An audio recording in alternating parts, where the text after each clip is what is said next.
This is Fantastic Friday. Friday is always fantastic because it's the beginning of the weekend. Good morning, good afternoon, good evening. I welcome you to LearnwithJoes, an academy of knowledge economy. My name is Josephine. I am your digital professor. Fridays like this, I serve you as a chef, what I call Friday tonic. And today, I'm discussing on a kind of unique topic, an aroma of food. Why am I thinking about food? Why do I want to speak on aroma of food? We'll get to that just in a few seconds. Let's join LearnwithJoes, okay?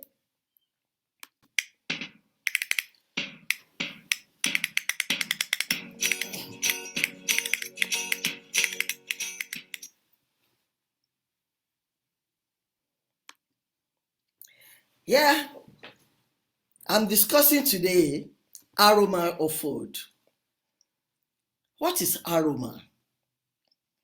An aroma is a distinctive type of sweet smelling food. Is aroma of food, is it cultural?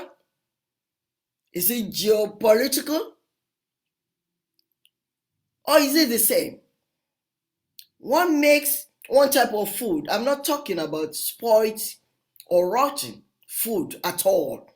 I'm talking basically on different types of food from different cultures, or let's say from different continents now. African, they have their own food, like fufu, like egusi, like vegetable or okra, and like they use locusts, beans, they use all kind of things.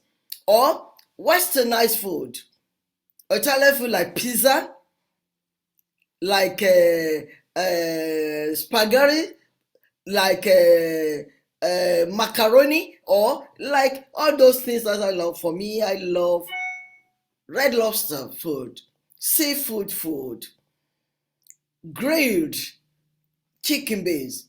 You go to the KFC, you perceive certain odor. To some, oh, that smell alone is feeling, is good. You enter into a particular restaurant or an eatery, the sweet smelling of maybe jollof rice or whatever, the way they have made their fried rice or whatever, you like it. So what makes a particular aroma of food, you call it, oh, the aroma is good, or you call one, it's not smelling nice. What distinguishes this? Is it individuals? Or is it, like you said, cultural? And what gave me this topic to talk about, I tell you around an issue which happened in a university setting where they have common hostel for some people. And in this particular hostel where they are staying, there is an African woman and others are from different countries.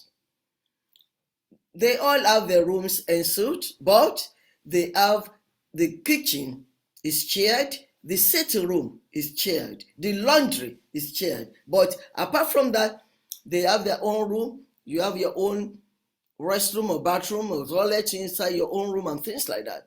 But if you want to cook, you go to the common cooking area. They even have a common dining. Even though you might not dine there, you might go there. That's the setup. And this African woman, there are others who come from other African countries, not even the same with her, who are in the same university, but they live outside. She's a woman. And because others are men, oh, they've seen her, and she loves to cook. So they will come in there, she will cook for them. You know, the aroma of a good African cooking food. So an African That's a sweet smelling aroma. But the next time when these men went, they thought they can get something. Oh yeah, do you have that fufu or a bagari or something? For us, without the way you make your vegetable, with melon, with locust beans, with all those things. And the lady said, no, let me just warm in the microwave for you some little pizza or whatever I have. Why? What's happening? You are not cooking? Is anything wrong? You don't have raw materials? Let's go and get you raw materials. I said, no, that's not it. I've been reported to the authority that I'm disturbing their sense of smell, that I cook food that is affecting them. The odor coming out from the cooked food, they cannot tolerate anymore. So it's either they ask me to leave the place or whatever. What kind of thing is this? Okay, do they cook too? Say yes, they did. Oh, they cook their own food. They make their pizza, they make their macaroni, they make their all that kind of thing. How about they smell? They said maybe this is a westernized. I'm not talking about an African university now. This is an European university. So you understand what I'm saying. So they all now went there to meet those in charge of the hostel, that kind of thing. That okay, they wrote a petition against you. I mean, you have a free, like I spoke on Tuesday, on free will and determinism, introducing you to you. You also have a free will to write a petition that their own food, too, gives you bad smell. You smell their own food too, it's bad smell. So they had to go there and engage. This is a debate, engage on debate. Please, what constitutes a sweet smelling aroma of food and what constitutes a bad odor of food? Is it because the food is an African food that they are perceiving badly? Don't you know that even an African can perceive their own cooking, the kind of cooking they make too? When they add all those garlic, they add all those things. Some don't like garlic, the way it smells and things like that. Also, is that not true? Constituting another kind of smell or odor.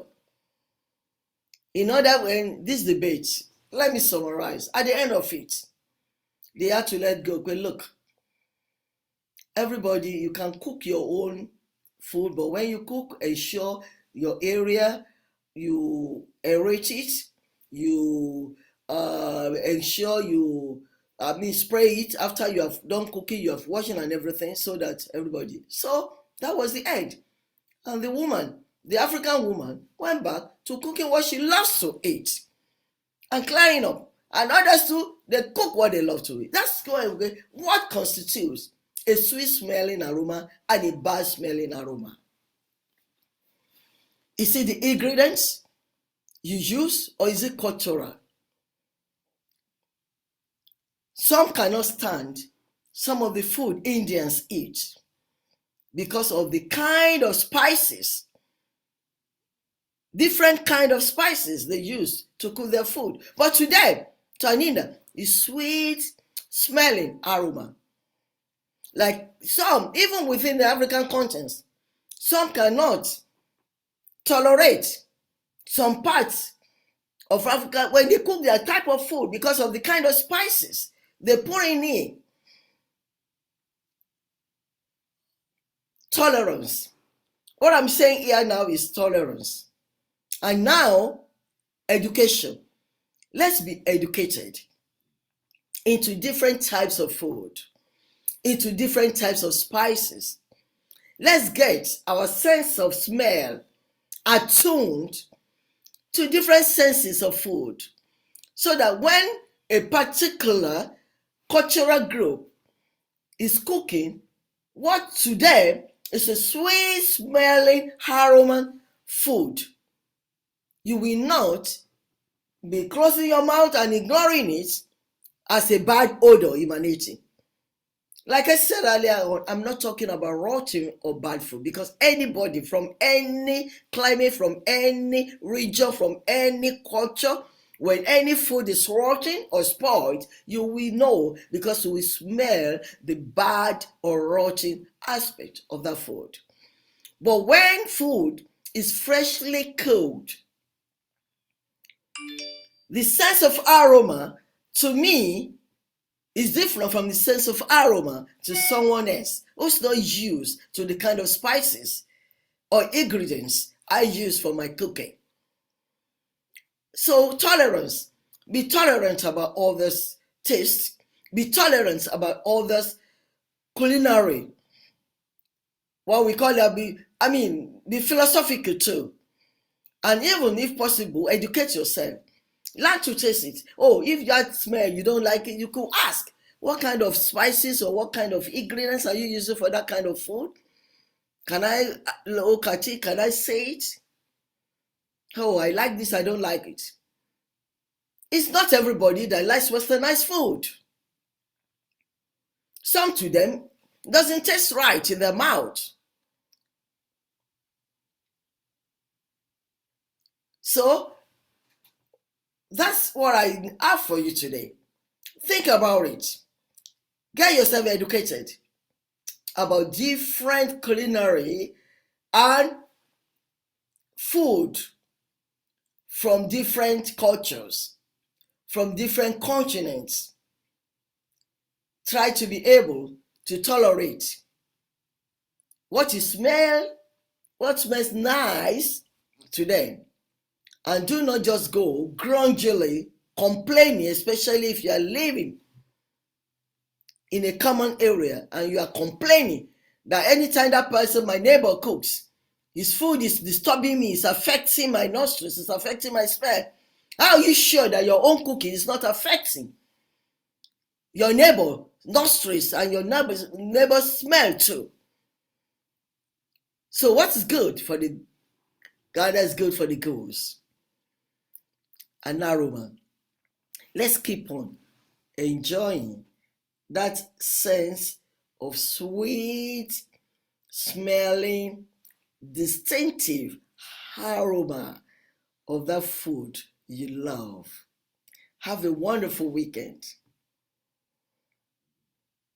This is Learn with Joes, an academy of knowledge economy. My name is Josephine. I'm your digital professor. See me on Tuesday for a core teaching, a continuation of free will and determinism. And next Friday for another Friday tonic, for another important issue.